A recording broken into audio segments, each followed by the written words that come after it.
Ooh la la re. maxaad kala socotaa qisada jacaylka ee Lil Balil iyo gabadhan cusub ee cadaanka ah? Ma ogtahay in King CK ka caawiyay Lil Balil sidii gabadhan uu ku heli lahaa? goormee ayuu arooskoodu dhacayaa? aawise xaaskiisii hore Lil Balil ee Zaynab iyo cunugiisii uu jeclaa?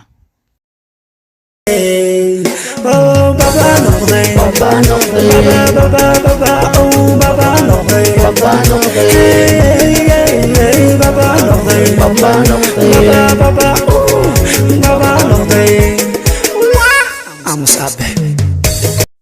balse marka hore fadlan daawad haddii aad nagu cusub tahay channelkeena Barbaaris Media calaamada gambeelka ah furo, subscribe saaro, sidoo kale videoga like saar. waad mahadsantahay. Salaad Maxamed Cali oo ku magac dheer Lil Balil waxa uu fanka ku soo biiray sanadii 2012 wuxuuna ku soo canbaxay hees soo baxday sanadii 2012 bishii Agosto taa oo magaceedu ahaa She Calls Me. She calls me Lil Balil بحجم Scandinavia. Every time I do some my face I push my voice that's my mind, that's my mind. kadib 3 sano oo fankiisu si xawaare leh ku socday sanadii 2015 waxay isguursadeen xaaskiisa Zaynab.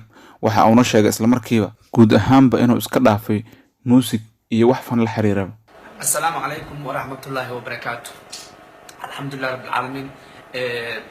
أنا أقول ليل بليل مجا أنا ويا سلام محمد علي كنا مجا ليل بليل بدون وينها دم أنت كو هذا شعب صومالي وحوجيسينا يا ميوزك أودن يفن أودن من السكداف. وحنا نقضي من فاميلي الله أو وانقول سدي الحمد لله رب العالمين سيدا أدون كنا وبدأ أجيها waxaan rabaa hadda kadib inaan u soo jeesto familkeyga iyo noloshayda kale iyo sida familkeyga mustaqbalkiisa aan ku soo dhisa lahaa.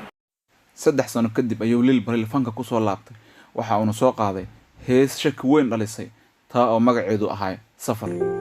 Anu jira qaarad kale misna jifa saarir kale inta talo farxad wale qotrika xiran.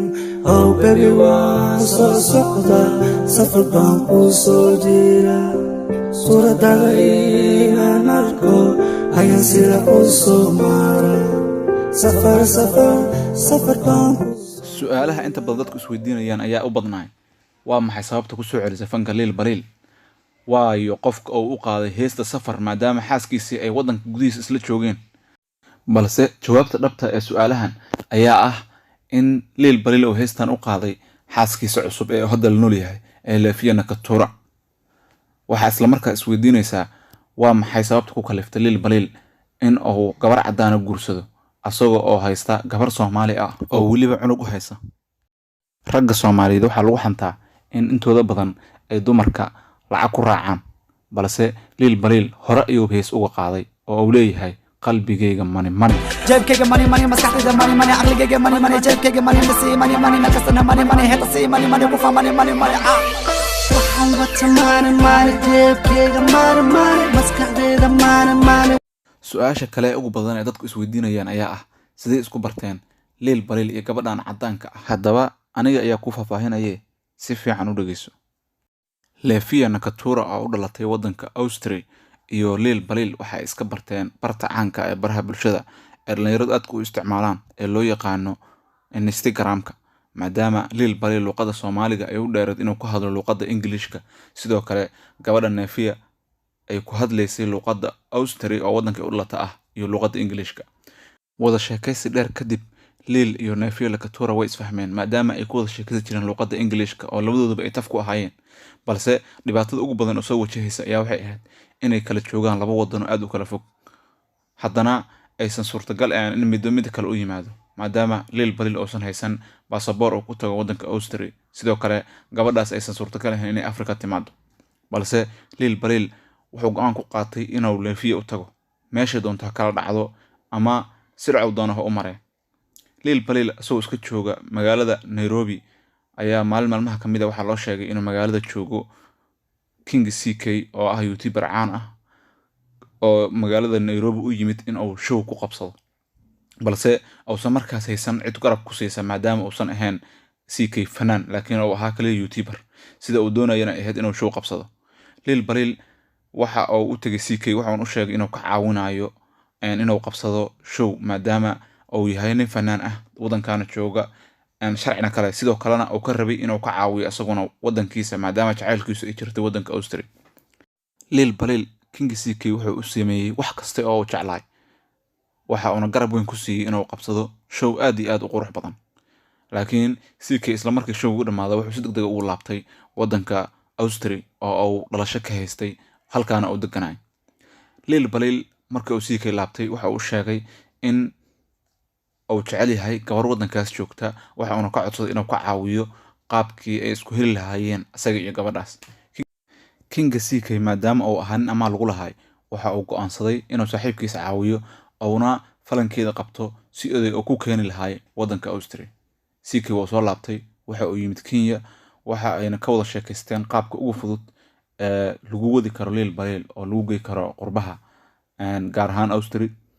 waxay isla dajiyeen inuu jaaliyada Europe uu uga dhameeyo in uu Lil Balil halkan yimaado oo uu showyo ku qabsado si uu aakhirka u aado Austria. King CK way u fududaatay inuu wada Lil Balil oo qurbaha geeyo waxa aan mar qura la wada ogaaday in Lil Balil oo ka baxay Nairobi oo CK raacay iyadoo aysan jirin faahfaahin hore oo sii bixiyay oo ah inuu aado doono Europe. isla markii uu Europe tagay waxa uu sheegay in uu qabsan doono showyo kuwa oo ay ka wada tumi doonaan asaga iyo King CK. waa la qabtay showyada intoodii badnaay oo dhowr wadan ay kasoo kala qabsadeen walow markii dambe oo CK soo aaday xagga iyo Malaysia Lil Balilna oo iska sii wata showyadiisa oo showga ugu dambeeyay uu kusoo qabsay wadanka Germany adiga aakhirkii waxa uu kusoo laabtay Lil Balil wadanka Austria oo ay joogto jacaylkiisii oo waqtiga dheer sugayay oo dhibka badan u soo maray la kulankeeda. isla markii waxa la arkay social media gaar ahaan barta TikTok asagoo oo soo dhigaya sawiraanta iyo fiidiyoyo oo la duubayo xaaskiisa cusub u dhalatay wadanka Austria oo diinteeda aniga hadda aan caday karin oo dadka qaar inta badan dadku waxay dhahayaan waa qof islaam ah oo muslim ah laakiin aniga ma caday karo sababtoo ah waxaan arkay Lil Balil asagoo oo faatixada u meerinaya xaaskiisa marka in islaamta in kala aniga runta ma sheegi karo waayo dadka islaamka ah waa salaada waa tukadaan waana ay yaqaanaan faatixada iyo ugu yaraan qofku inta uu salaada ku tukan karo. Baby, Yes. Bismillahirrahmanirrahim. Bismillahirrahmanirrahim. Alhamdulillah, Alhamdulillah. Rabbil Alamin.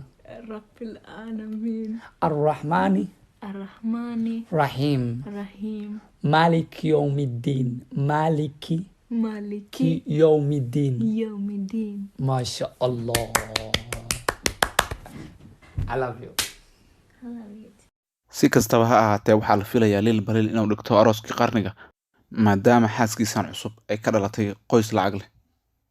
lama hubo xaaskiisii hore inay kala tageen Lil Balil cidii sheegta inay kala tageen ama soo mala awaashana waa qof dambawday sababtoo ah ma jirto meel Lil Balil ku cadeeyay inay kala tageen xaaskiisii hore. intaas ayaan kusoo gabagabeeynaa barnaamijkeenii guud ahaan fadlan daawadi haddii aad ku cusubtahay channelkeena Barbaaris Media subscribe saaro calaamada gambeelka aan furo sidoo kale videogan like saaro sidoo kale qaybta hoose ee commentiga waa kusoo dhiibi kartaa fikirkaaga ku aadan barnaamijkan sidoo kale wixii talo iyo tusaale ah waad la wadaagi kartaa. waad mahadsantihiin dhammaan daawadayaasheena Barbaaris Media.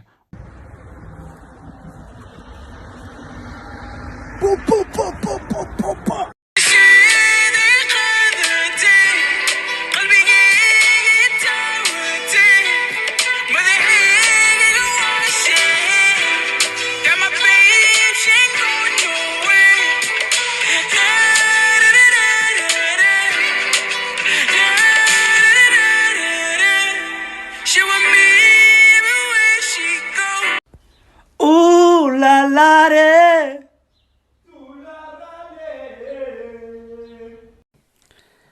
caawa dumashadin cambuule iyo caano ee ku casheene sharciga ka yaala habeenka ku xigana waxa waaye soor iyo caanaa la siinaya kadibna muufaa la siinaya islid macsaro saas waaye welcome to family dhaha